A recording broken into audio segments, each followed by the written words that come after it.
Alright guys, we're back on the AMX.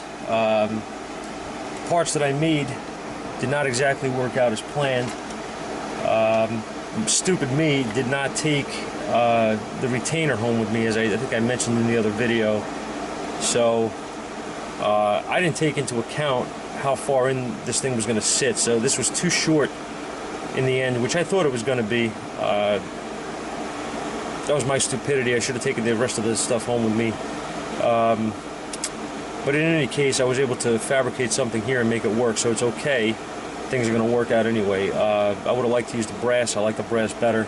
It's, you know, just a better piece, but for the application, it doesn't matter that much. The bottom, the base piece of brass that I used in the spring are still going to be retained.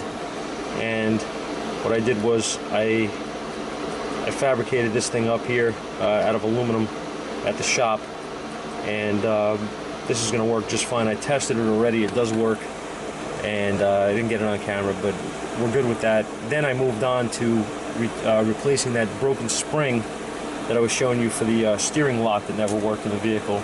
And how these work on the GM columns is this retainer here, when this is in, I'm not gonna, obviously the signal switch would go on first, but when this sits inside here, that moves this pin out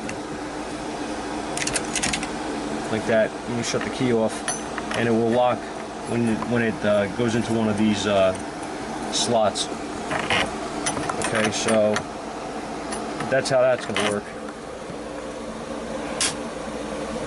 So at this point, I'm going to start putting this thing back together. I'm not going to bother boring all you guys with this. I'm going to start putting everything back. This pin was actually frozen inside the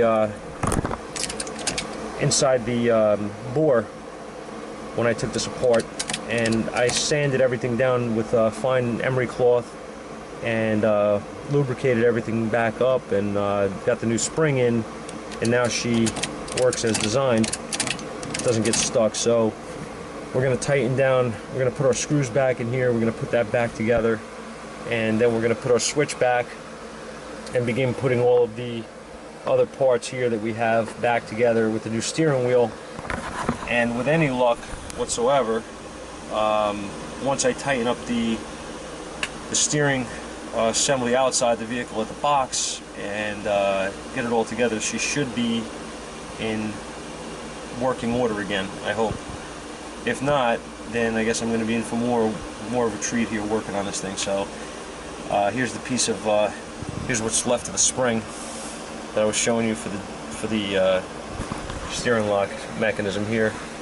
These two pieces, that's what's left. So that's garbage. And once I get it back together, I'll turn the camera back on, and we'll see where we're at. All right, guys, this car's kicking my butt. Was kicking my butt. Check the light on the. Check out the test light out there. Look at that. That's my horn. Yeah, I know it doesn't work. The horns are bad too. What do you want? Everything? But steering lock works. Key comes out of the ignition. Tilt works. I'm going to put a set of horns in here, and I am going to get this car out of my shop.